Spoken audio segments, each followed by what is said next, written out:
राजभाषा और राष्ट्रभाषा में अंतर स्पष्ट करने के लिए सबसे पहले राजभाषा किसे कहते हैं और राष्ट्रभाषा किसे कहते हैं, इस विषय में जानना अत्यंत जरूरी है।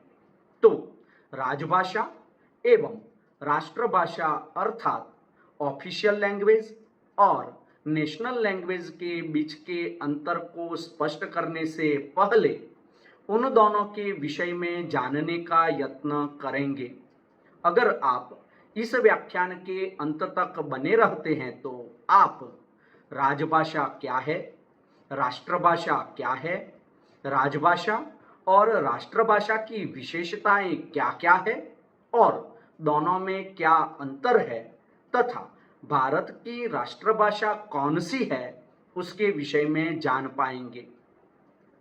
तो देखते हैं सबसे पहले राजभाषा के विषय में। जब किसी प्रदेश की राज्य सरकार के द्वारा सभी प्रशासनिक कार्यों को संपन्न करने हेतु किसी विशेष भाषा को प्रयोग में लाया जाता है तो उसे राजभाषा के नाम से जाना जाता है।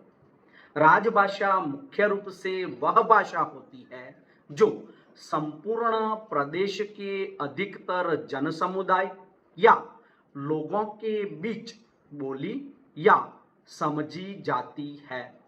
आसान शब्दों में कहा जाए तो जिस भाषा में कोई राज्य पत्राचार के माध्यम से वार्तालाप करता है उसे राजभाषा कहा जाता है।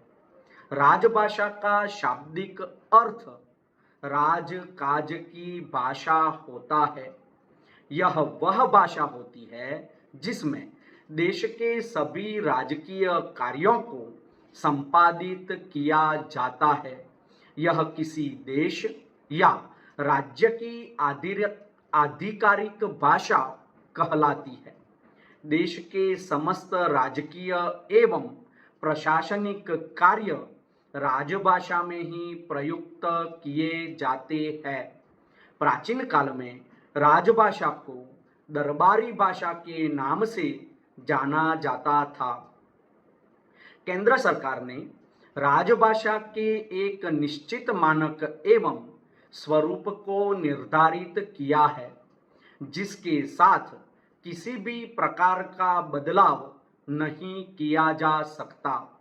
राजभाषा किसी राज्य की जनमानस की भाषा होती है जिसे सामान्य बोलचाल में प्रयोग में लाया जाता है। स्वतंत्रता के पहले महात्मा गांधी जी ने भरूच में हुए हिंदी साहित्य सम्मेलन में हिंदी को राजभाषा के रूप में संवैधानिक दर्जा देने की मांग की थी। महात्मा गांधी जी के अनुसार राजभाषा जनमानस की भाषा है जिसे भारत के अधिकांश लोगों द्वारा बोला एवं समझा जाता है। अतः हिंदी भाषा को देश की राजभाषा के रूप में स्वीकृति प्रदान की जानी चाहिए। उनकी इस मांग को ध्यान में रखते हुए 14 सितंबर वर्ष 1949 ईस्वी सन में संविधान सभा ने हिंदी भाषा को राजभाषा के रूप में स्वीकार किया था। इसलिए हर वर्ष 14 सितंबर को हिंदी दिवस के रूप में मनाया जाता है। इसके बाद वर्ष 1950 में संविधान के अनुच्छेद 343 एक के अंतर्गत हिंदी भाषा को देवनागरी लिपि में देश की राजभाषा का दर्जा दिया गया था। राजभाषा की विशेषताएं कुछ इस प्रकार है। देश की क्षेत्रीय भाषा को ही राजभाषा बनाया जाता है। यह केंद्र एवं राज्य सरकार की कामकाज की भाषा होती है। राजभाषा का उपयोग शिक्षा संबंधी, कर के निर्णय, रेडियो, दूरदर्शन आदि क्षेत्रों में किया जाता है। राजभाषा का प्रयोग मुख्य रूप से आयुक्त, आयोग, मंत्रालय, आवंटन, निविदा, प्रशासकीय, विवाचक, उन्मूलन आदि क्षेत्रों में किया जाता है। राजभाषा में हिंदी के केवल अभिधा शब्दों का ही उपयोग किया जाता है, जिससे भाषा का महत्व बना रहता है। राजभाषा का प्रयोग केवल शासन या राज्यतंत्र का कोई व्यक्ति ही कर सकता है। प्रशासनिक दृष्टिकोण से राजभाषा का महत्व संपूर्ण राज्य में सामान्य स्तर पर बना रहता है। राजभाषा केवल देश के कुछ ही राज्यों तक सीमित होती है। अब देखते हैं राष्ट्रभाषा। राष्ट्रभाषा वह भाषा होती है जो मुख्य रूप से किसी राष्ट्र का प्रतिनिधित्व करती है। यह वो भाषा होती है जो देश के अधिकांश नागरिकों द्वारा बोली एवं समझी जाती है। राष्ट्रभाषा का स्वरूप लगभग राजभाषा की तरह ही होता है, परंतु इसमें कुछ भिन्नता होती है। राष्ट्रभाषा का शाब्दिक अर्थ समस्त राष्ट्र में प्रयुक्त होने वाली भाषा से होता है। यह वह भाषा होती है जो किसी देश के समस्त कार्यों में उपयोग में ली जाती है। आसान शब्दों में कहा जाए तो राष्ट्रभाषा वह भाषा होती है जिसे एक देश राष्ट्रभाषा घोषित करता है। यह किसी देश की एकता को सुदृढ़ बनाने का कार्य करती है। यह भाषा आम जनता की भाषा होती है, जिसे देश की संविधान सभा द्वारा संवैधानिक दर्जा दिया जाता है। राष्ट्रभाषा किसी देश के बहुसंख्यक समाज के द्वारा बोली जाती है। यह संपूर्ण देश में एक समान रूप से लागू होती है। किसी देश की राष्ट्रभाषा अंतर्राष्ट्रीय स्तर पर राष्ट्र का प्रतिनिधित्व करती है, जिसमें राष्ट्रीय एकता एवं अंतर्राष्ट्रीय संवाद संपर्क की भी आवश्यकता होती है। राष्ट्रभाषा के माध्यम से किसी देश के स्वतंत्र अस्तित्व की सुरक्षा होती है। भारतीय संविधान में किसी भी भाषा को राष्ट्रभाषा के रूप में परिभाषित नहीं किया गया है। संविधान निर्माण के समय कुछ बुद्धिजीवियों का यह मत था कि अंग्रेजी भाषा को ही राष्ट्रभाषा बनाया जाए, जबकि कुछ लोगों का मानना था कि केवल हिंदी भाषा को ही राष्ट्रभाषा का दर्जा दिया जाना चाहिए। परंतु कुछ अन्य लोगों का यह भी मानना था कि भारत की प्रांतीय भाषा में से किसी एक भाषा को राष्ट्रभाषा बनाना चाहिए। भारत देश में लगभग 100 से भी अधिक भाषाएं प्रमुख है। भारत में प्राचीन काल से ही राष्ट्रभाषा को लेकर वाद विवाद चलता रहा है, परंतु अब तक किसी भी भाषा को राष्ट्रभाषा के रूप में चयनित नहीं किया गया है।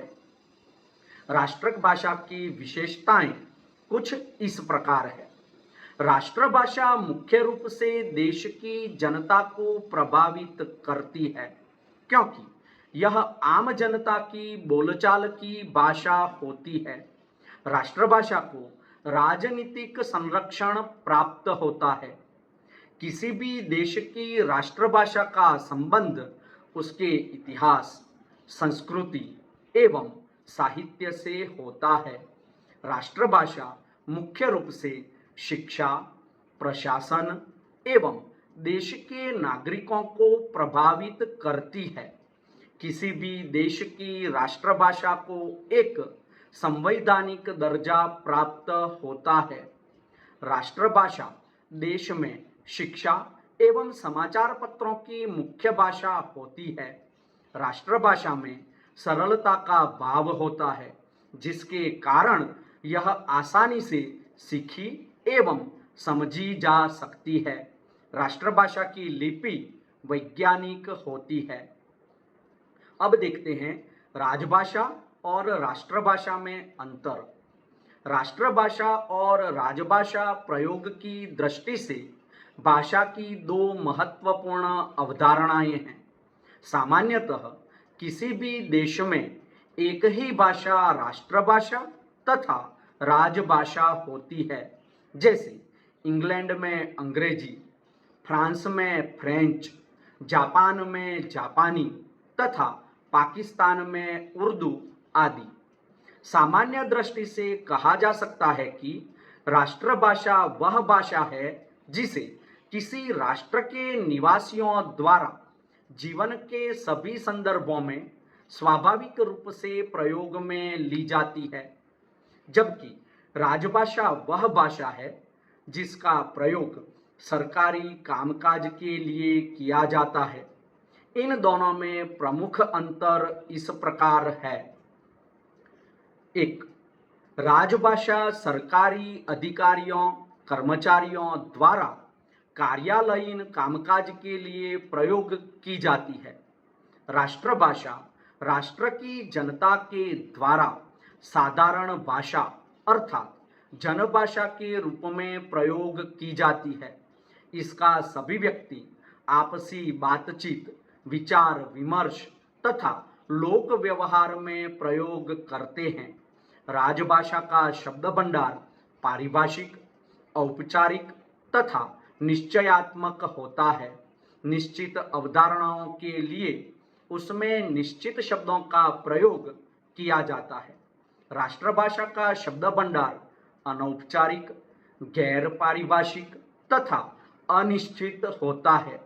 विविध सांस्कृतिक लोग भिन्न भिन्न स्थानों पर एक ही वस्तु के लिए अलग अलग शब्दों का प्रयोग कर सकते हैं।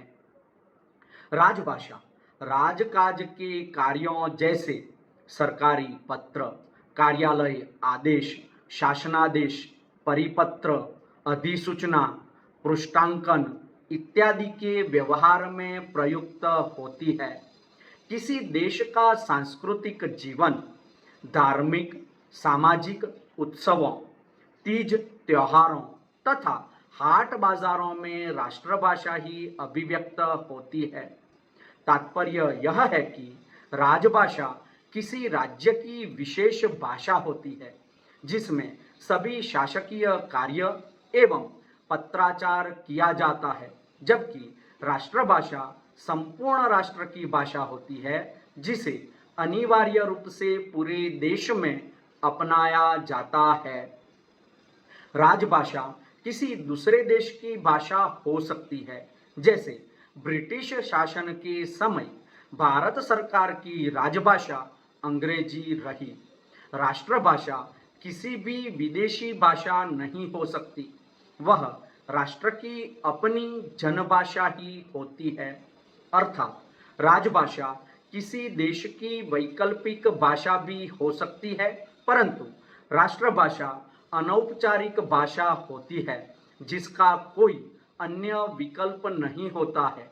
अर्थात राजभाषा का प्रयोग केवल प्रशासनिक कार्यालयों एवं किसी सीमित क्षेत्र में ही किया जाता है, जबकि राष्ट्रभाषा का प्रयोग देश के लगभग सभी स्थानों में किया जाता है। राजभाषा के स्वरूप को आवश्यकतानुसार एक सरकारी आदेश से बदला जा सकता है। राष्ट्रभाषा जनता के व्यवहार से धीरे धीरे लंबे समय में बदली जाती है। राजभाषा का प्रयोग साहित्यिक भाषा के रूप में नहीं होता है। इसका प्रयोग सरकारी तकनीकी कार्यों के संपादन में किया जाता है। राष्ट्रभाषा का प्रयोग साहित्यिक अर्थात काव्य भाषा के रूप में भी होता है। राजभाषा संवैधानिक मान्यता प्राप्त होती है। हिंदी को 14 सितंबर 1949 को संवैधानिक रूप से राजभाषा घोषित किया गया। इसलिए प्रत्येक वर्ष 14 सितंबर को हिंदी दिवस के रूप में मनाया जाता है। राष्ट्रभाषा जनभाषाओं से सशक्त होती है। राष्ट्रभाषा के रूप में हिंदी राष्ट्रीय स्वाधीनता आंदोलनों के साथ ही सशक्त होती गई। आज हिंदी को देशवासी प्यार से राष्ट्रभाषा के नाम से पुकारते हैं। किसी देश में राजभाषा एक या एक से अधिक भी हो सकती है, परंतु राष्ट्रभाषा पूरे देश में केवल एक ही होती है। राजभाषा अंतर्राष्ट्रीय संवाद संपर्क हेतु आवश्यक नहीं होती है, जबकि राष्ट्रभाषा राष्ट्रीय एकता एवं अंतर्राष्ट्रीय संवाद संपर्क के लिए बेहद आवश्यक मानी जाती है।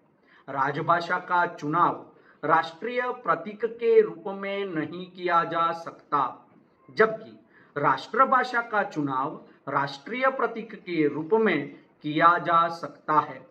राजभाषा किसी देश के प्रशासक वर्ग की भाषा होती है, जबकि राष्ट्रभाषा देश की जनता की भाषा होती है।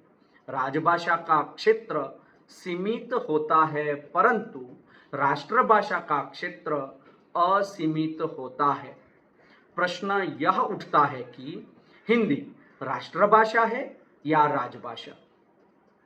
भारत में अधिकांश लोग हिंदी को राष्ट्रभाषा मानते हैं। देश की सर्वाधिक जनसंख्या हिंदी समझती है और अधिकांश हिंदी बोल लेते हैं, लेकिन यह भी एक सत्य है कि हिंदी इस देश की राष्ट्रभाषा है ही नहीं। भारत की कोई राष्ट्रभाषा नहीं है। हिंदी एक राजभाषा है, यानी कि राज्य के कामकाज में इस्तेमाल की जाने वाली भाषा है। भारतीय संविधान में किसी भी भाषा को राष्ट्रभाषा का दर्जा नहीं मिला हुआ है।